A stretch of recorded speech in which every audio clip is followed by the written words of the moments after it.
que jamais, j'attends aujourd'hui d'une collectivité locale aussi forte, du Conseil général, une réflexion effectivement sur ces politiques d'achat. Comment demain, dans l'achat public, qui est le sien et son pouvoir d'investissement public, elle met en éthique l'économie sociale et solidaire comme étant un critère d'achat et d'investissement. Donc là, c'est vrai qu'il y a des clauses d'insertion, il y a des tas d'outils qui nous permettent aujourd'hui, je pense, de le faire juridiquement d'ailleurs, encadré, aussi à faire mieux reconnaître les institutions qui portent les valeurs de l'économie sociale et solidaire et à participer. Lorsqu'on invite le MEDEF, par exemple, il faut inviter le GS. Lorsqu'on invite une CCI, il faut inviter la CRES. Avec plaisir, monsieur le Président. La sociale et solidaire, elle est forcément ancrée dans le local, tout d'abord. C'est-à-dire qu'il faut même travailler plus sur le plan de l'éducation. Je crois qu'il y a vraiment quelque chose à faire pour amener les gens à travailler et à favoriser les circuits courts. Et c'est vraiment un gros travail dans le domaine, c'est vraiment ce qu'on peut appeler l'éducation populaire, pour moi ça au sens noble du terme, quoi. Il faut vraiment revenir à des automatismes chez l'habitant pour qu'il apprenne aussi à utiliser sa tête et lui permettre de consommer localement et peut-être consommer plus intelligemment et donc consommer collectivement. Je veux juste vous donner un exemple. En fin d'année, on a créé nous un site pour permettre aux habitants du quartier de consommer mais de manière groupée. Et c'est un site d'achat groupé, et très vite ça a pris. Permettre aux habitants, par exemple, de pouvoir acheter leur fuel en commun, permettre d'acheter leur boîte de chauffage en commun, permettre d'acheter leurs légumes en commun.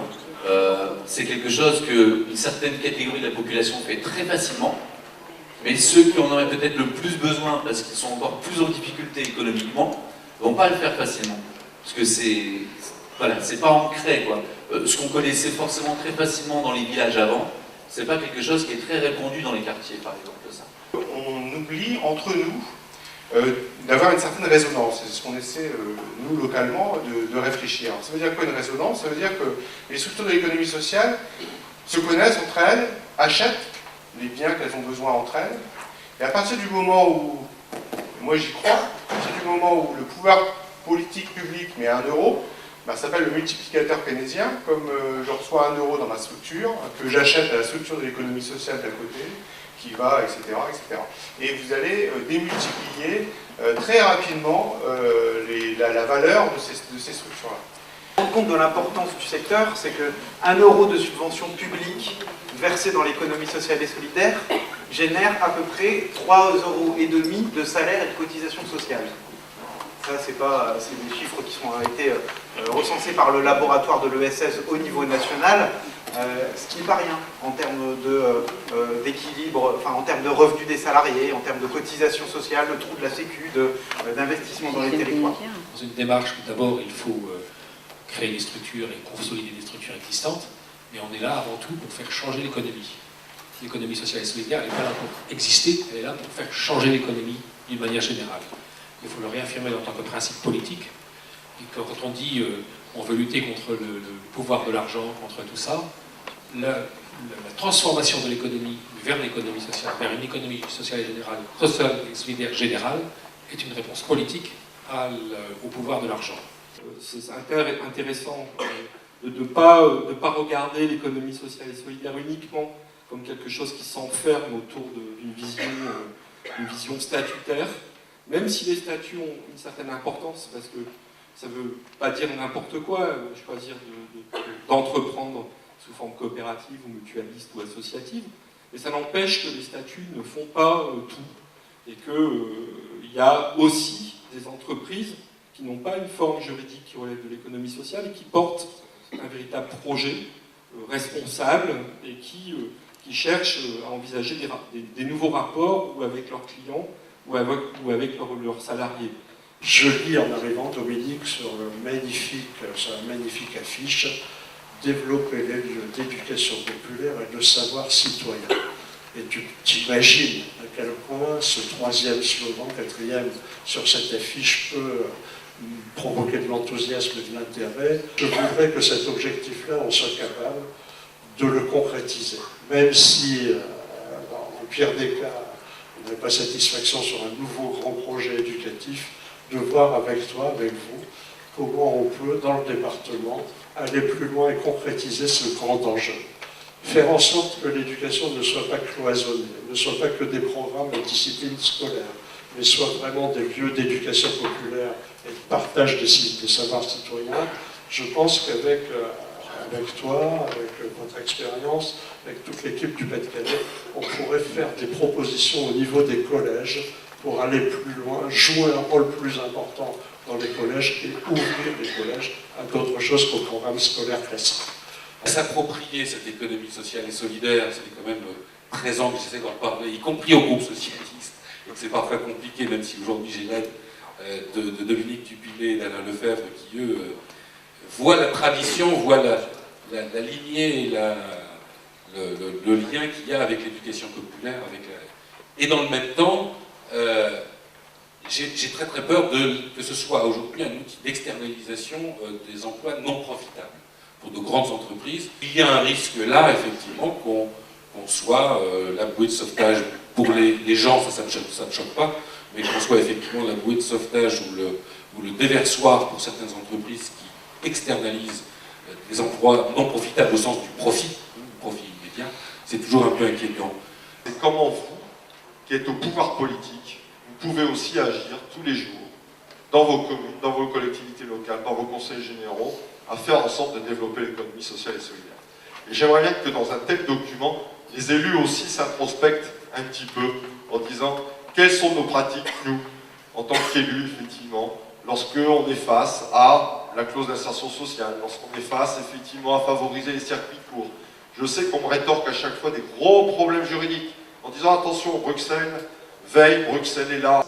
Donc je pense que là aussi, il faut s'interroger nous-mêmes et faire en sorte comment la puissance publique en général et le pouvoir politique en général peut participer lui-même au développement de l'économie sociale et solidaire et rendre aussi certains de nos acteurs un peu plus responsables, tant socialement que de manière environnementale. Et on vient justement de rappeler que tout commence par la responsabilité des élus, le volontarisme des élus.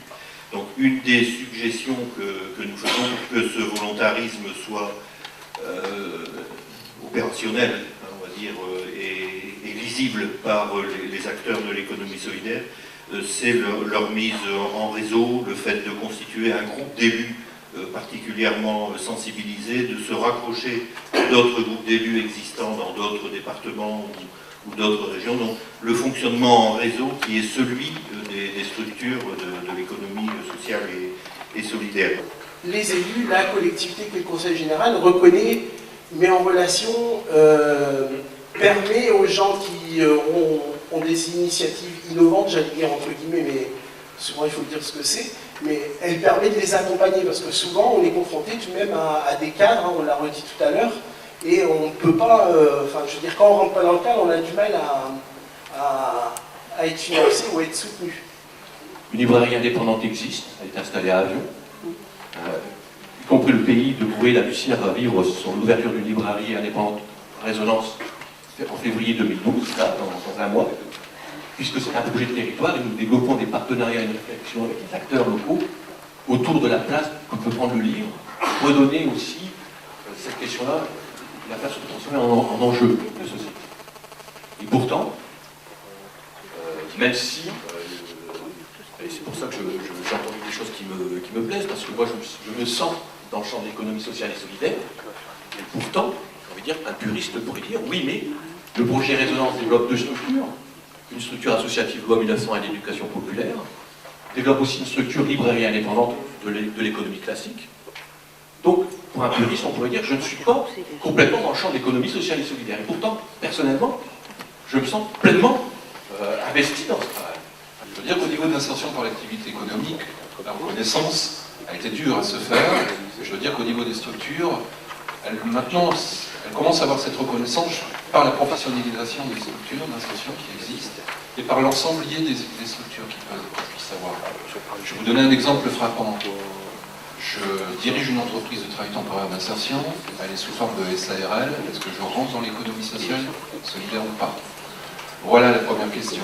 Je ne suis pas une SCOP, je ne suis pas une association, je rentre bien dans l'idée de l'économie sociale et solidaire.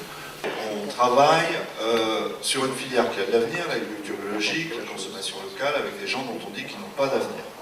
Hein. Et qu'est-ce qui fait qu'à un moment donné, j'ai l'impression qu'au quotidien, autant que les gens travaillent chez nous, sont complètement dans l'économie solidaire, c'est que non seulement, comme vous dites, peut-être effectivement on leur apprend à travailler, mais moi j'ai affaire à des gens qui savent travailler, qui sont courageux.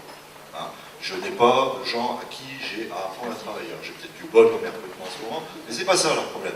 Leur problème, c'est de retrouver le goût des autres, d'être considéré par les autres. Voilà. Hein. C'est ça qui va être l'enjeu effectivement qu'on va vivre. Et pendant toute l'expérience où ils vont être dans notre structure, tout ce qu'on espère, c'est que ça génère du mieux vivre pour eux et du mieux vivre ensemble. Et si ça, c'est pas l'économie solidaire, à ce moment-là, je ne vois plus ce que c'est que l'économie solidaire. Hein. Donc là-dessus, je pense qu'il n'y a plus de procès à avoir. À partir du moment où on génère du mieux vivre ensemble, je pense qu'on est complètement situé effectivement dans cette perspective vivante et dynamique qu'est l'économie solidaire. Ce que je peux vous dire, c'était très riche ce soir. Ça confortait certaines des idées que je me faisais sur le problème, sans bousculer d'autres. Il y a tout ça derrière. Il y a une chose que je peux vous dire. Cette soirée ne sera pas sans lendemain. Ça veut dire que parmi toutes les propositions que je ferai, il y en a une que je peux faire président sous votre autorité dès maintenant, c'est la constitution au niveau départemental d'un conseil départemental de l'économie sociale et solidaire où un certain nombre, il ne faut pas que ce soit quelque chose où il y ait 600 personnes, mais une structure ramassée, quelque part, qui reprenne tous les réseaux, dans tous les domaines, c'est tellement varié là-dedans, pour qu'on puisse continuer à échanger, à travailler là-dessus. Nous continuerons nos échanges, et qu'on va essayer, dans tout ce qui a été dit, mais on ne pourra pas, je le dis malheureusement, reprendre la totalité des pistes que vous donnez. Ce serait l'idéal. Mais si au moins, on peut faire en sorte que cette idée, qui n'est pas forcément partagée par tous les élus de l'importance de l'économie sociale et solidaire, ça commence par là. Ça commence aussi par la formation, et ça a été rappelé par plusieurs intervenants, un peu partout. Nous, on a un outil terrible qui permet de travailler dans ce domaine-là, Président. Ce sont nos collèges.